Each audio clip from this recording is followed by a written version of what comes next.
Don't worry, we got out by about 2 lines and we stayed there. It's easily done. We've all done it. Nej, det er rigtigt.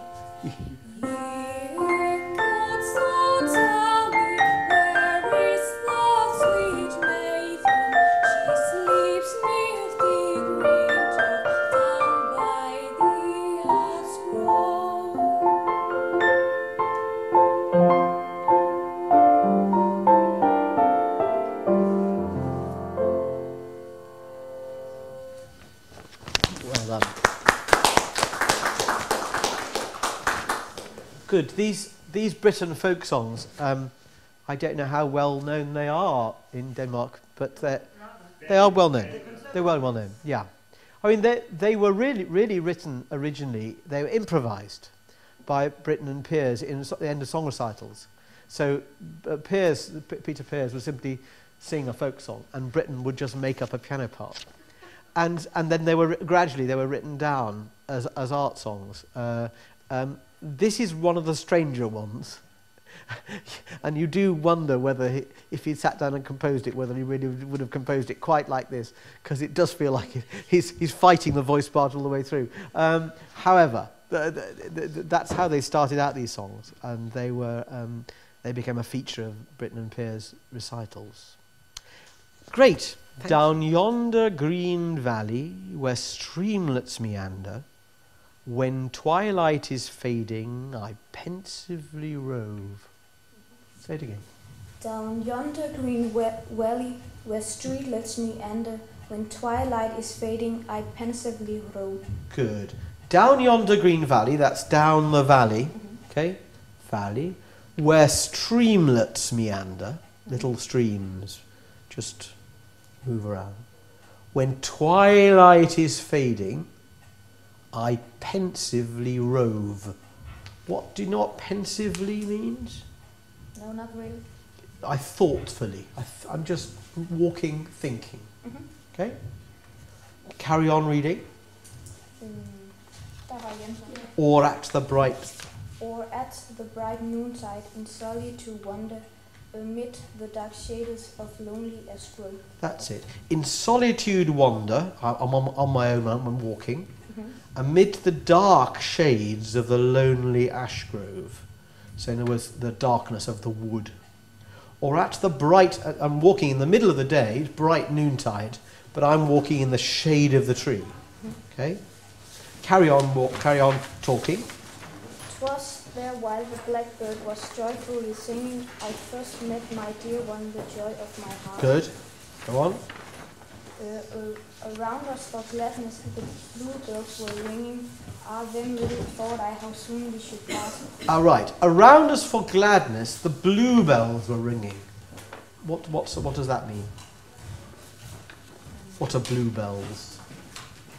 I don't know. Do you know what they're flowers? They look like bells. No.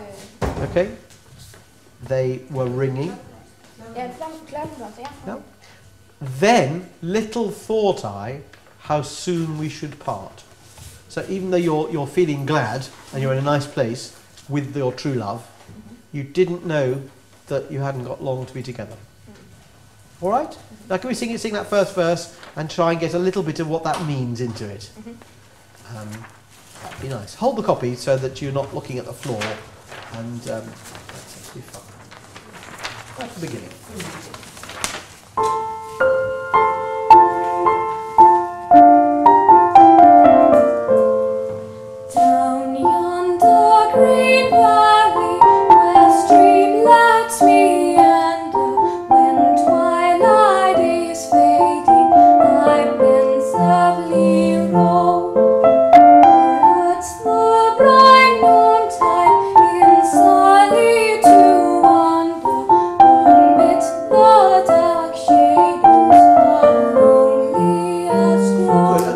Ask you all, did you feel some more atmosphere at that time? Did you feel that you were being drawn into what she was singing about more than the first time? Yes or no? I mean, we can be quite honest. Did you feel that she could do that some more? So you could exaggerate it even a bit more. Have you got any smaller brothers or sisters? Yeah, a little sister. A little sister? Can you imagine you're telling her a story at bedtime about this? Slightly dark story. You would be confessing about your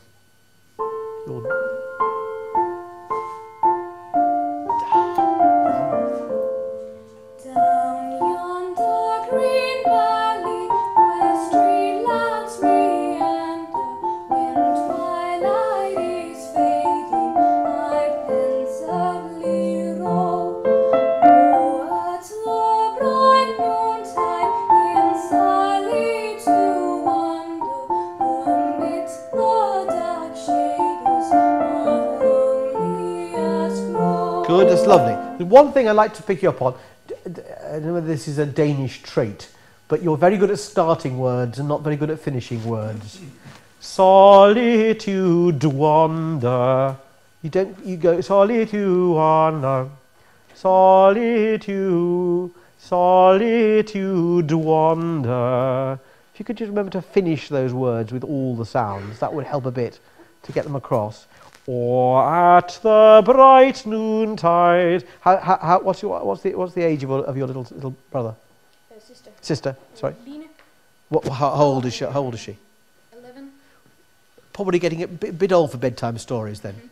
But if you've got a small child, you go, or at the bright noontide in solitude. You'd really have to sort of make the words very clear to make her understand, wouldn't you? Try and make her understand. Imagine she's about 5. No, or at the bright noontide.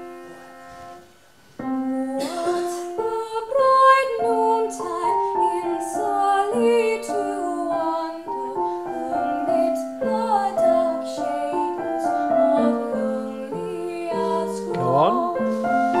While the blackbird was joyfully singing, I first met my dear one, the joy of my heart. That's the most important thing you've sung yet. And we have blackbird with a D on the end.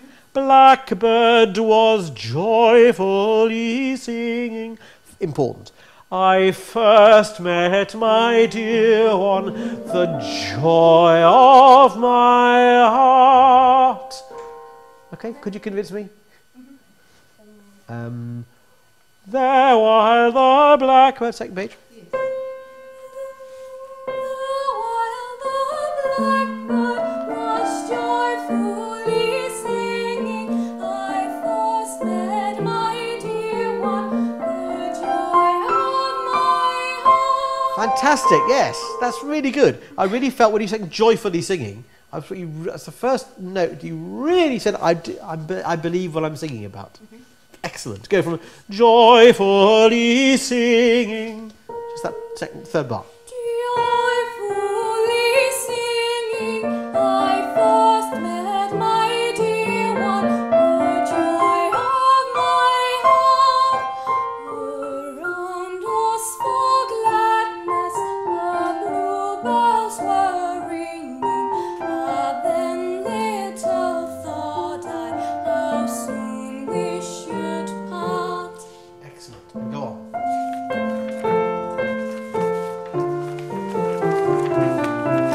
Still glows the bright sunshine o'er valley and mountains. Still warbles the blackbird his note from the tree. With sorrow, deep sorrow, my bosom is laden all day. But what are the beauties of nature to me? I've forgotten that. Don't worry, it's okay. Should we go for the sunshine? Still glows. Listen to me. Still glows the bright sunshine. And you're saying still the sun is shining, and yet, what are the wonders of nature to me? That she maybe is dead or something. She is dead. Yeah. Yeah, absolutely, she's definitely dead. Because what are the joys of nature to me? With sorrow my bosom is laden. All day I go mourning in search of my love. In other words, he's walking around to find her, but she is nowhere because she's dead. So that's why all these lovely things are hollow and don't mean anything to him. Should we do that verse again? So, still glows the bright sunshine. Still glows the bright sunshine of valley and mountains. Still warbles a blackbird his note from the tree. Still trembles the moonbeam on shaplets and fountains. But what are the beauties of nature to me?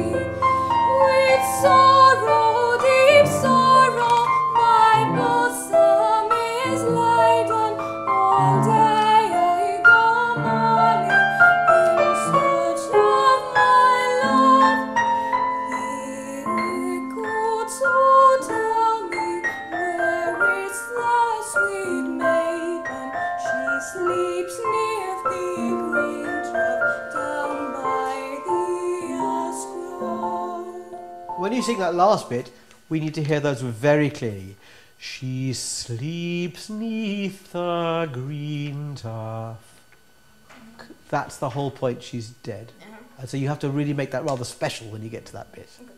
Go to sing that last phrase. She sleeps neath the green She turf. sleeps neath the green turf down by the ash grove. That's very nice. Lovely. Have you always sung that? I've just thought that actually listening to that then, it suddenly struck me that it's almost as if Britain is putting the tune of the blackbird against the tune that she's singing. Because she's singing about all these nature things meaning nothing. And the blackbird sound is rather jarring against the tune. And that may be what he's trying to sort of depict in a way. He's trying to sort of give us this sort of thing that's really getting up his nose, you know, this sort of... And it's very interesting. It never occurred to me that. I'll think about this piece again. It's very interesting. Have you always sung in this key? No, I have it in... A flat? Yeah, that's why. Upper minor third? Do you... There probably is a medium which might be better. Just try singing a few scales for me. Just sing... See where your voice lies. Let's find a nice F major.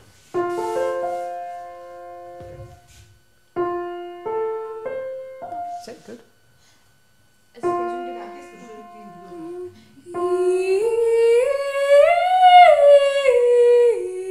Listen very carefully to the tuning.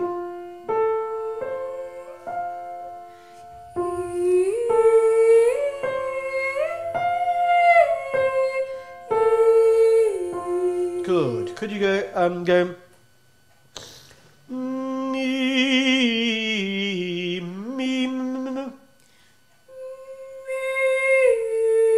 Good. That's really in tune.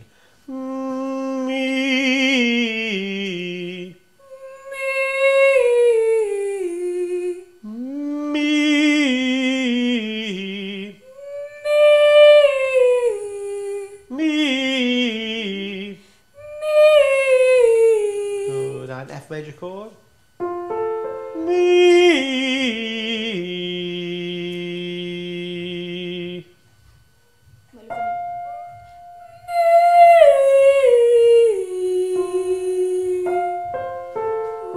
Down to the bottom one.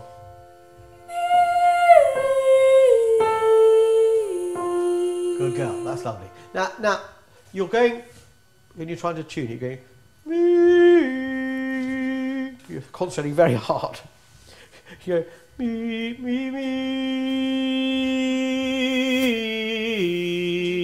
Just smile a bit on it.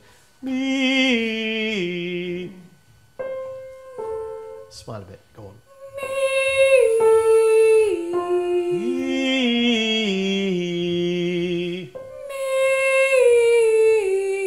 Imagine you're smelling a flower and you're going, telling me how really beautiful and sweet that flower is. Me. It's a really sweet one.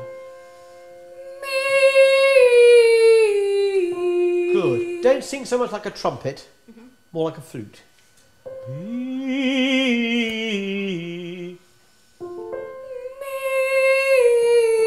That's it. And you do something different with your hands, which you copied me. You went, I don't know whether it's your hands that made the difference or whether thinking like a flute made the difference. But it suddenly came and bang in tune and a lovely sound. Try it again. Good. Drink in your breath. Good. Now go.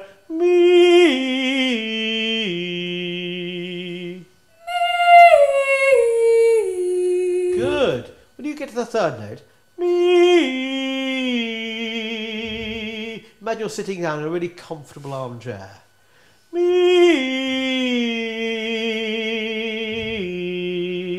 That lovely armchair over there. Go on. That's it. Really feel that you enjoy that third note.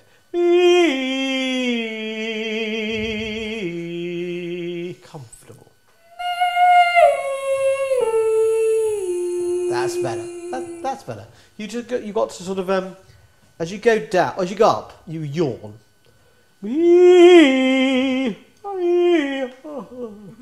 As you go to the bottom, you smile. So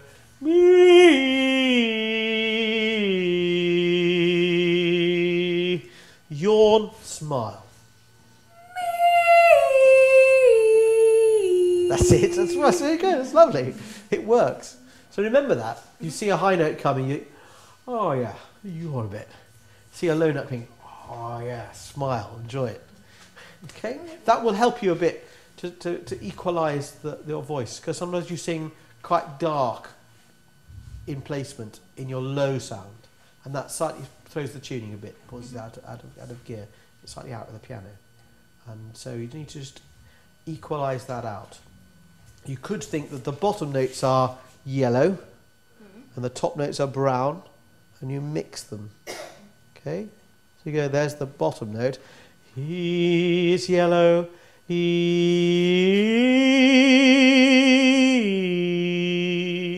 Turn to brown, back to yellow.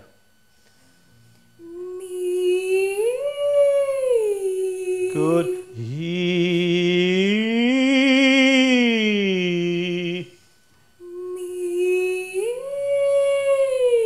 Good. Now go. He. Turn your hand. Well done.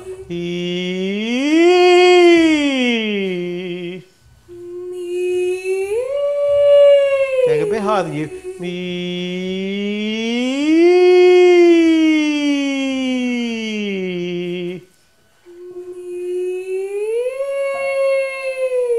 Can you go a bit higher?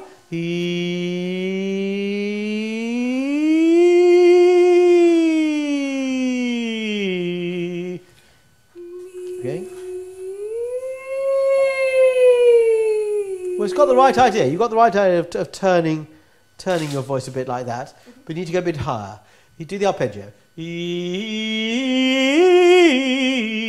And on the top note this time, take your hat off. Go. Bend your knees, take your hat off. Wait till you get to the top note. So you go,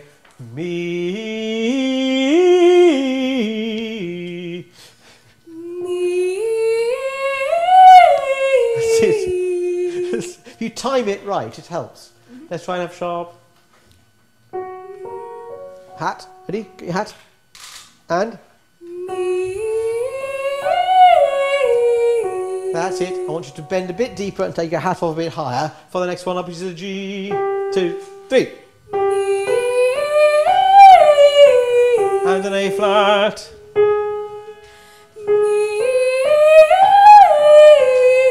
You didn't quite time it right that time. Feel a top note coming. Go for it.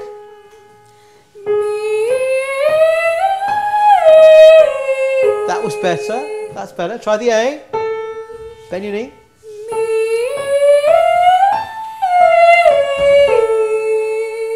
Good. Do the one again.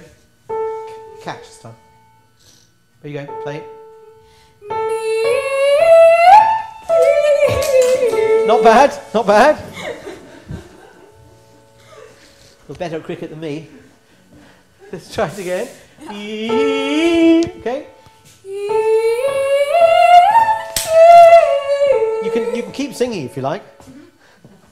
Try and keep singing and catch. Go for it. That's it. Well done. That was a wonderful sound. Do you know what happened when you did that? Have you any idea why it was good? Because it kept your breath going. And you were so intent on catching the thing that you didn't stop your breath. You stop your breath. You go me. You just keep on going. You're okay. Okay, again. Brilliant. Another one, I think. Well, can you don't sing, just get yourself ready. That's it. Fantastic. Can you hear that wonderful sort of like just comes straight out the top of her head? It's brilliant. And there's absolutely no effort there. It's partly because it's a trick, a mental trick, but it's also a physical trick. Because as you stretch, so these muscles engage, and you don't really make them engage by stiffening them, you allow them to engage just as a reaction to something else. It's a bit of a trick. Thank you very much indeed.